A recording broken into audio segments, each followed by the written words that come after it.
I'm very happy with my staff. Okay. They work hard and they're really nice. The only reason I ask is because a lot of people in the United States feel that teacher unions are the plague of education. I personally don't think so, but the model is based on a business model Yeah. now. The question is, what's my mission as a teacher, right? If you think that you want to make money or you want to have I don't know, work 2 hours a day and get a full pay, this is not the place for you to be. And I think that we need to be honest with our teachers, because we all have children and we want all the best for them, so give all the best, not to your child but to children who you meet every day. Because when they grow up, they will be your car mechanic, they will be your, I don't know, a person you will meet at a dentist, your, I don't know, doctor. So what you give, you will get. So there's no other logic. Right. How often do the kids get physical education? The younger kids have 3 lessons a week. That's grades what to what? 1 to 6. Okay. Okay, 1 to 6. Whereas 7, 8 and 9, they get 2 lessons a week. But they can choose additional lessons of sports education. They have optional subjects such as basketball, volleyball, football. We have That's after school. that's incorporated in school. Either it's the first lesson or the last. They don't have to wait. Or we also have sports for relaxation and sports for health. And these two, we organize part of it as 3-day activity out of school. So we take them to the sea.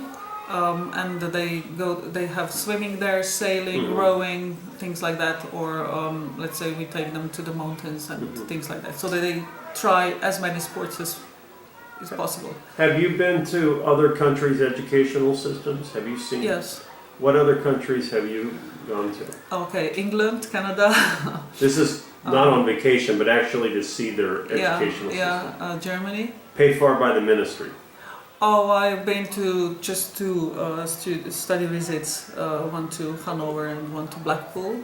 So, but I meet lots of people here, and we have strong bonds with people from all around. How about your teachers? Do they go out to other countries too, or it's not a common thing? They have not been, let's say, involved in such a mobility to spend, let's say, a longer period of time somewhere else in some other country. But we have 2 international exchanges that now with Dutch school. So each year we, let's say, host a group of students and teachers here, and we send our pupils and teachers to the Netherlands. For how long? For a week. A week. But it's a project that runs all year long, so that students get prepared. We put them in pairs, and it's quite topic based, and with French school. And your teachers go there to see other classrooms and how they do things? Yes. We the students have program here. Let's say when we host a visit, they have to carry out presentations that they prepare, and then we put them in our classrooms. We show them around the country, and we do things together. We design some activities and so on. How many teachers are allowed to do this? Oh, everyone is allowed, but Well, how many of your teachers go to 3 a year. To Dutch? 3. Because for each group of 15 students, you need 1 teacher when you go out of school. So the school in the Netherlands decided to let's say have 1 class, the international class, in the exchange program.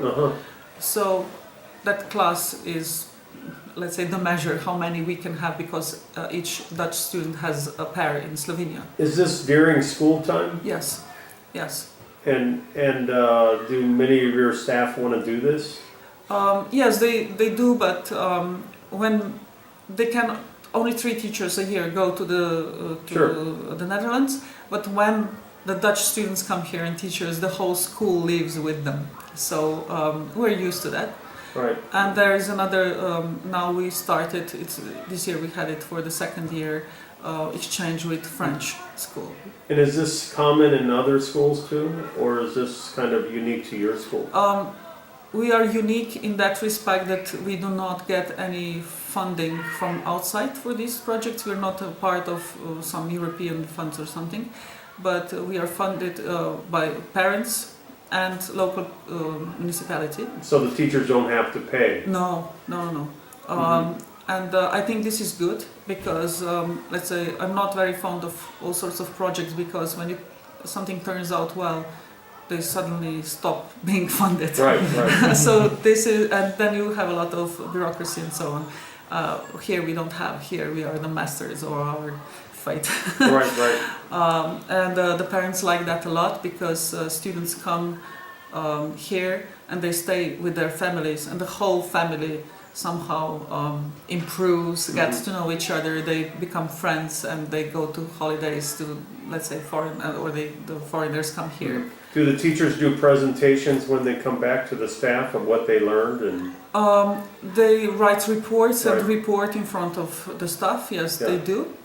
The only reason I ask you this is not a common thing in the United States, where most teachers, most administrators, even most high-ranking administrators, superintendents have never gone to any other country, so they don't know what's going on. Let's say a few years ago, we took all staff, also the cooking staff and the cleaning ladies and so on, and the housekeepers, to Austria, where we visited a school. Really? And they were very nice, so they prepared special, let's say, a route for housekeepers, for cleaning ladies, for, I don't know, and they took smaller groups of our staff and showed them what is similar to what they do every day. And was it just for these, or was it for teachers too? Also for teachers, the whole staff. The whole staff. Yeah. And how far is Austria from here? Not far. It's not far. 1 hour and maybe 1 hour and a half. Is the system there much different? Yeah, to some extent. Right.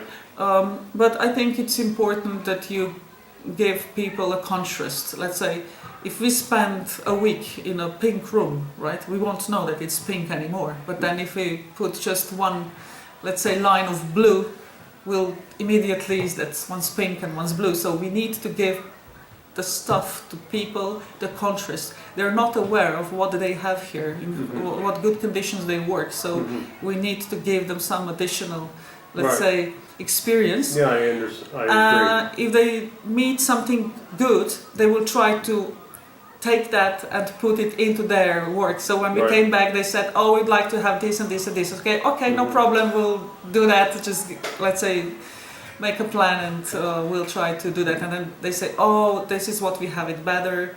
We're really lucky because we have that," and things like that. Okay, so students generally start at age 6. Yes. Okay, let's go back.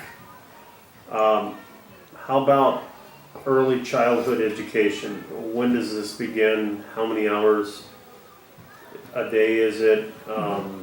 What percentage of kids do this, and how does it affect preparing the kids for first grade? Well, mothers here have 12 months of maternity leave. So when the child is 11 months old, they need to go back to work. And when they are 11 months old, they can go into a kindergarten. And they spend there the whole time before they enter school. And kindergartens here are... Do you need some... Just to put the seed.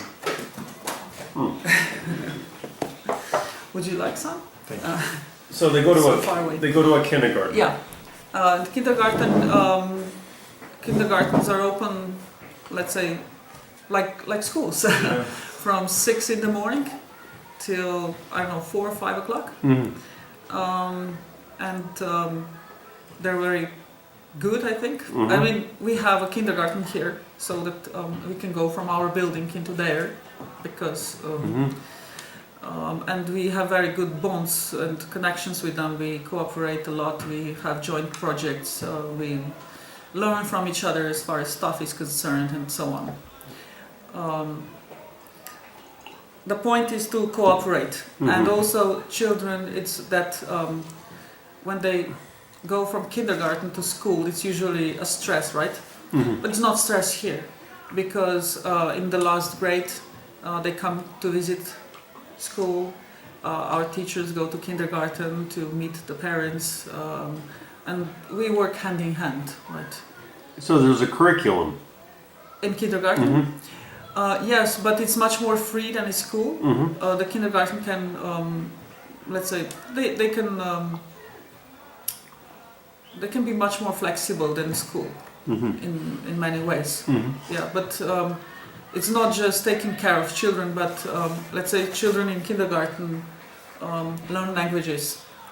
They have lots of projects for developing speech, for incorporating a lot of movement. Let's say they work a lot on art, music, dancing. Do they learn literacy and numeracy before they come in? Like, can they read before they come? No. We don't like that. We want something to be for us.